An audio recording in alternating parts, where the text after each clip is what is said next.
벼락 맞은 형제. 옛날 물 맑고 인심 좋은 마을에 콩 한 조각도 나누어 먹을 만큼 의 좋은 형제가 살고 있었습니다.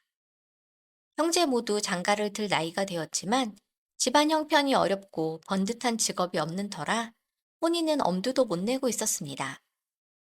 더욱이 동생 서동이는 10살 때 밤나무에서 떨어져 허리를 다쳐 설 수 없게 되었습니다.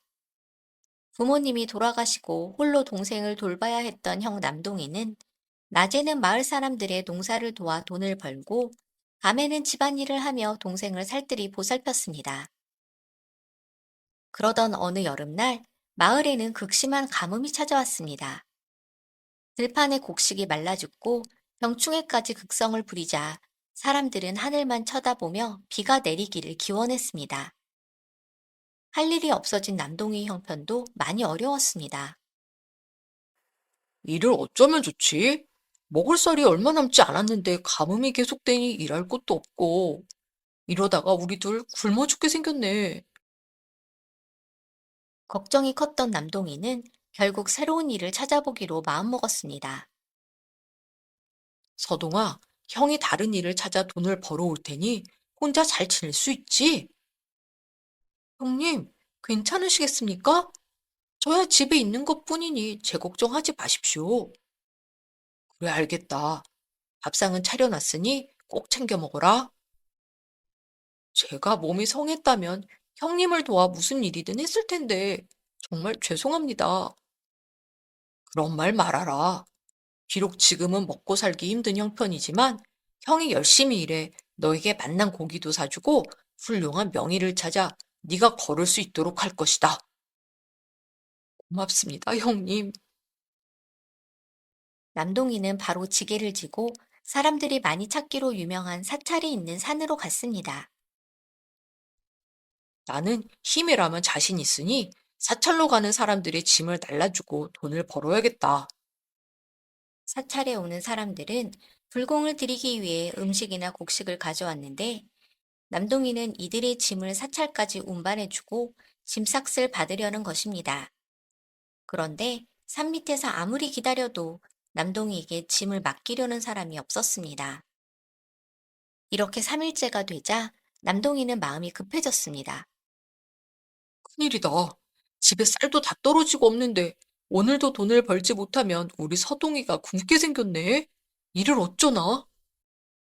오늘도 허탕인가 싶어 한숨만 쉬고 있는데 급히 마을로 향하던 짐꾼 하나가 남동희에게 다가왔습니다. 자네, 혹시 일 하나 하겠나? 네? 일이 있나요? 응, 내가 지금 급한 일이 생겨 집으로 돌아가야 하는데 아랫마을 최부잣집에서 항아리 하나를 절로 옮겨달라는 부탁을 받았거든. 혹시 자네가 할 수 있으면 가보겠나? 아, 그래요? 남동희는 잠시 망설였습니다. 이미 해가 져 어둑어둑한데 사찰까지 가려면 꽤 긴 산길을 올라야 했기 때문이었습니다. 그러나 당장 내일 먹을 쌀이 없는 상황이라 이것저것 가릴 형편이 아니었습니다. 네, 제가 하겠습니다. 지금 바로 가겠습니다. 남동희는 불이 나게 최부잣집으로 달려갔습니다. 최부잣집 앞에 도착한 남동희는 커다란 항아리를 하나 발견했습니다. 아, 저 항아리인가 보다. 그냥 지고 가면 되는 건가?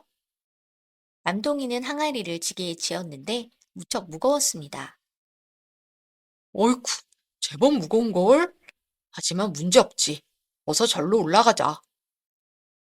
남동희는 항아리를 지고 산을 오르며 혼잣말을 하였습니다.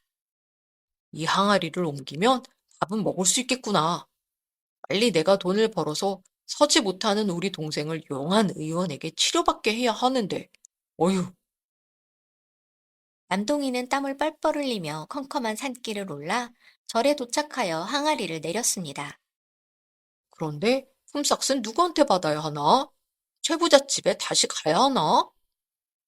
절에 도착하면 짐삭을 받을 줄 알았던 남동희는 짐을 부려도 아무도 보이지 않자 난감했습니다.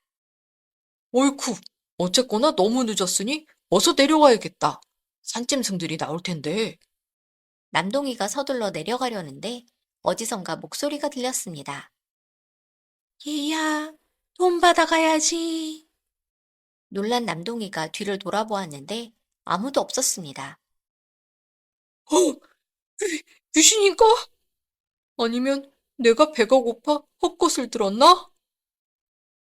그런데 방금 내려놓은 항아리 쪽에서 다시 작은 목소리가 들려왔습니다. 여기 항아리 뚜껑을 좀 열어다오. 남동이가 급히 항아리 뚜껑을 열자 할머니가 항아리에서 나왔습니다. 남동이가 놀라 말했습니다. 아니, 어찌 항아리 속에 계셨습니까? 게다가 움직이시지도 않고 그리 오래 계시다니. 저는 항아리 속에 사람이 들었을 줄은 꿈에도 생각 못했습니다. 어디 편찮으신 곳은 없으십니까? 그래, 괜찮다. 네가 흔들리지 않게 잘 걸어주더구나. 남동이는 연로하신 할머니의 건강이 걱정되었습니다. 할머니, 밤바람도 차니 이곳에 계시면 안 됩니다. 어서 댁으로 돌아가시죠. 모셔다 드리겠습니다. 아이고, 참 착한 청년이구만. 하지만 신경 쓰지 말아라. 이제 죽을 때가 가까우니 조용히 절에서 기도를 하며 죽고 싶어 이곳에 온 것이다. 할머니는 품에서 주머니를 꺼내 남동이에게 건넸습니다. 이곳이 무엇입니까? 날 절에 데려다 준 짐삭시다. 받아라. 남동이가 주머니를 열자 반짝이는 은비녀와 옥반지가 들어있었습니다. 어이쿠, 너무 많습니다. 다섯 입만 주시면 됩니다. 아니다. 동생을 치료해야 한다고 하지 않았느냐? 그것을 팔면 동생을 의원에게 데려갈 수 있을 것이다. 그런데 동생은 어쩌다가 다쳤는가? 어려서 밤나무에서 떨어졌습니다.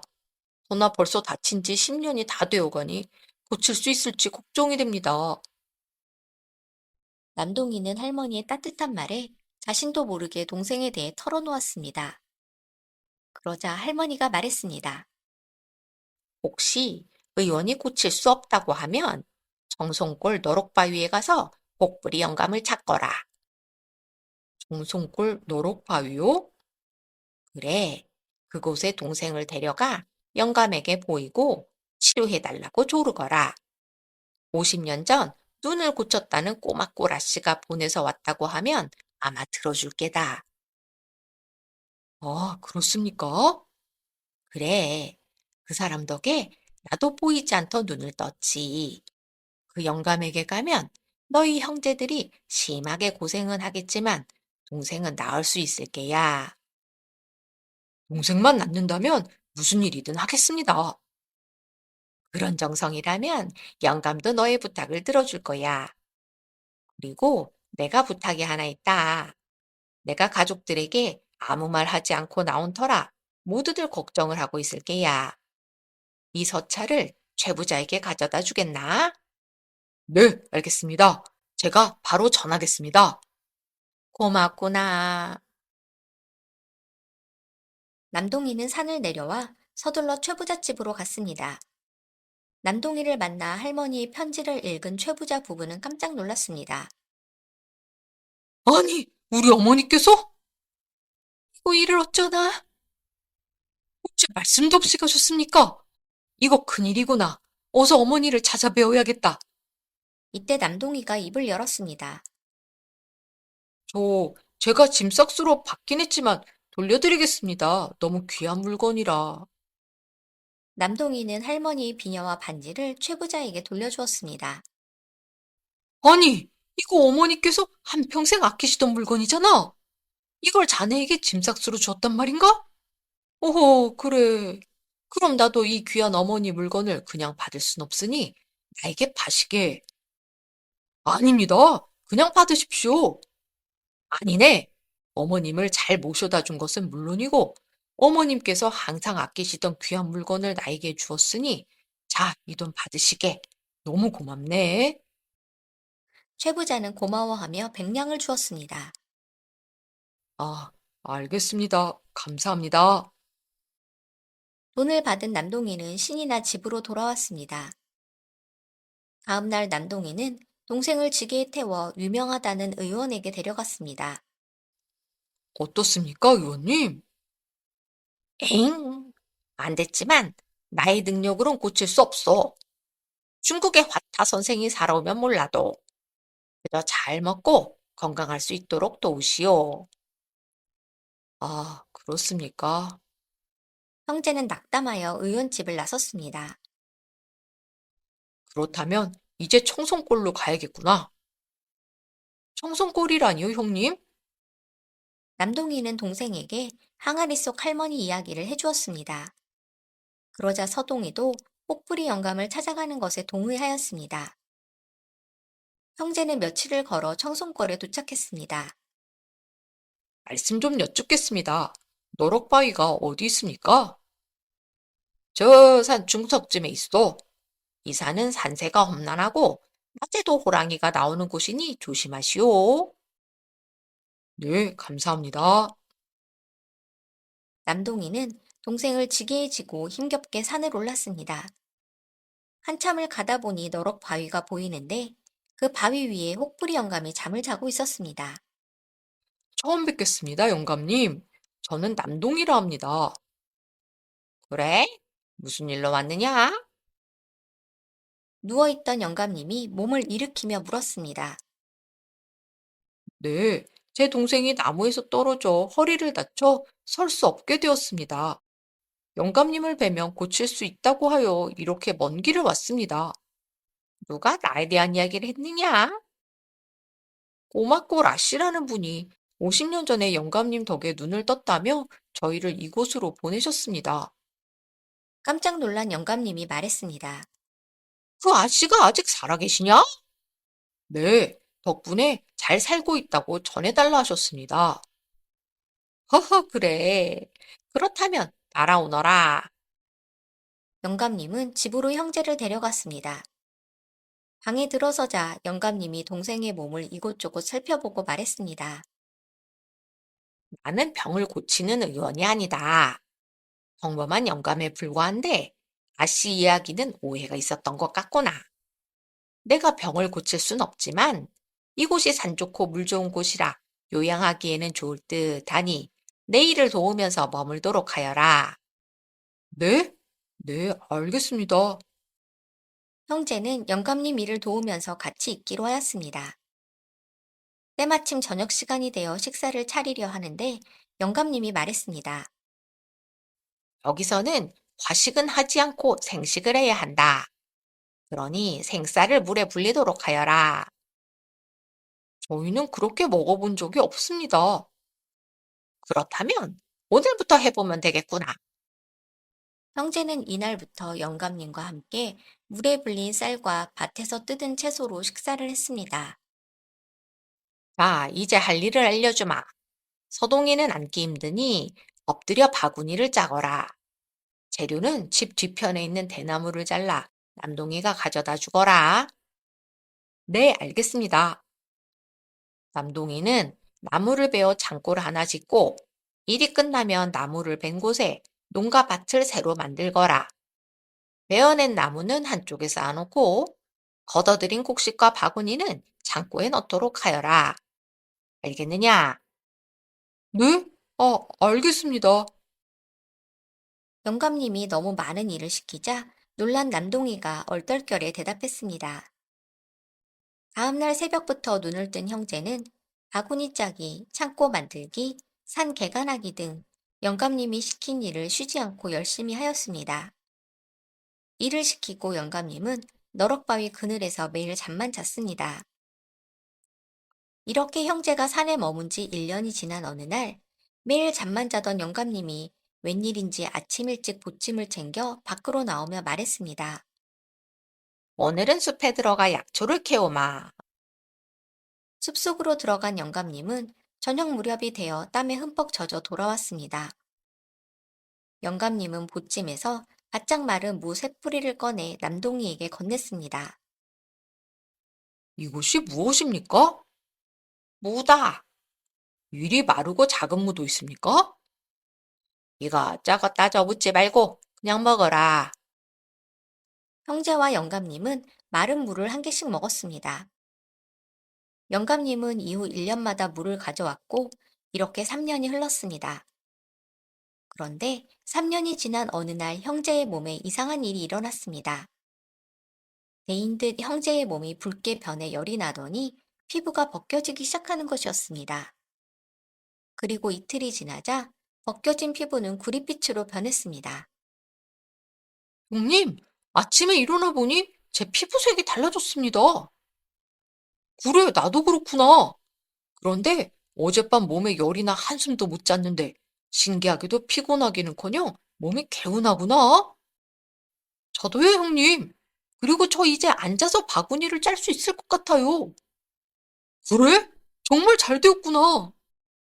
형제가 3년간 생식을 하고 영감님이 가져다 준 물을 먹자 몸이 건강해졌고, 그날 이후 남동이는 논밭 개간을 하루에 한 개씩 해낼 수 있었습니다. 영감님은 형제가 건강해진 모습을 보고 말했습니다. 이제 되었구나. 나는 내일 이곳을 떠나 오랫동안 돌아오지 않을 것이다. 내가 떠난 후 어떤 여인이 올 것이다. 여인이 나를 찾거든 약초를 캐러 대국으로 갔다고 말해라. 아니, 이렇게 갑자기 가십니까? 이것이 내가 살아온 방식이다. 건강하거라. 이렇게 영감님이 떠나고 오후가 되자 갑자기 뿌연 안개가 산자락을 타고 형제가 사는 집을 뒤덮더니 아리따운 여인이 영감님을 찾아왔습니다. 혹부리 영감 있느냐? 네, 영감님께서는 대국으로 약초를 캐러 가셨습니다. 그런데 어떤 일로 오셨습니까? 내가 한 발 늦었구나. 50년 전에는 선계의 복숭아를 훔쳐가더니 이번에는 100년 된 무밭을 망쳐놓고 무까지 훔쳐가? 내 무를 찾으러 왔느니라. 그런데 남동이를 자세히 본 여인이 놀라며 말했습니다. 아니, 내가 물을 먹었구나. 네, 손가락만한 물을 말씀하십니까? 동생과 함께 1년에 한 번씩 먹었습니다. 네 동생도 먹었단 말이냐? 어디 있느냐? 방에 있습니다. 방에 들어선 여인이 서동이를 보았습니다. 너희 형제 모두 신선의 몸이 되었구나. 너희들에겐 안 됐지만 오랜 수행 없이 선체를 이룬 것은 용납할 수가 없다. 너희들에게 곧 커다란 재앙이 내릴 것이다. 나를 너무 원망하지 말아라. 말을 마친 여인은 호련히 떠나가 버렸습니다. 그날 밤 잠을 자는데 동생이 깨우는 소리에 남동이가 눈을 떴습니다. 형님, 형님, 어, 어? 이게 어떻게 된 일이지? 남동이가 눈을 떠보니 방에 있던 대나무가 소리를 내며 타고 있고 방은 시뻘겋게 달아올라 있었습니다. 이거 큰일이다. 산불이구나. 어서 내게 업혀라. 남동이가 서동이를 업고 방을 나서려는데 어찌된 영문인지 문이 사라지고 없었습니다. 이거 야단났구나. 밖으로 나갈 방법이 없어.